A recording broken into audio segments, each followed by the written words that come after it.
Good afternoon everyone.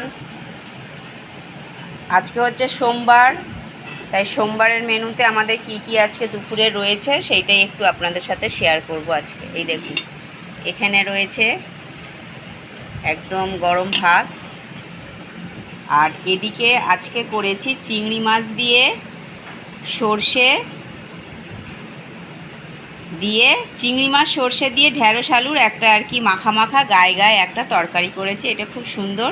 এই রেসিপিটা আমি আজকে নতুন করেছি, আপনাদের আমি দিয়ে দেবো, আপনারা দেখে নেবেন। আর এদিকে হচ্ছে ওই যে কচু সেদ্ধ, গাঠি কচু সেদ্ধ। আজকে আলু দিইনি, আজকে শুধু এমনি সর্ষের তেল আর কাঁচা লঙ্কা দিয়ে করেছি।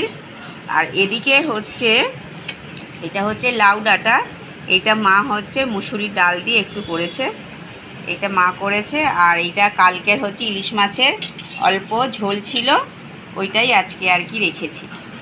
তাই আজকে আর কোনো অন্য কিছু আর এদিকে করিনি, এইটা ঝোলটা ছিল বলে এইটা দিয়েই আর কি আজকে হয়ে যাবে। তাই দেখুন, এই হচ্ছে আজকে আমাদের দুপুরের মেনু। তাহলে চলুন, আমার রোজই 3টে বেজে যায় খেতে খেতে, তাহলে বসে পড়ি খেতে। আর দেরি করছি না, বাইরের ওয়েদার পুরো একদম কালো মেঘ হয়ে আছে। তাহলে টাটা।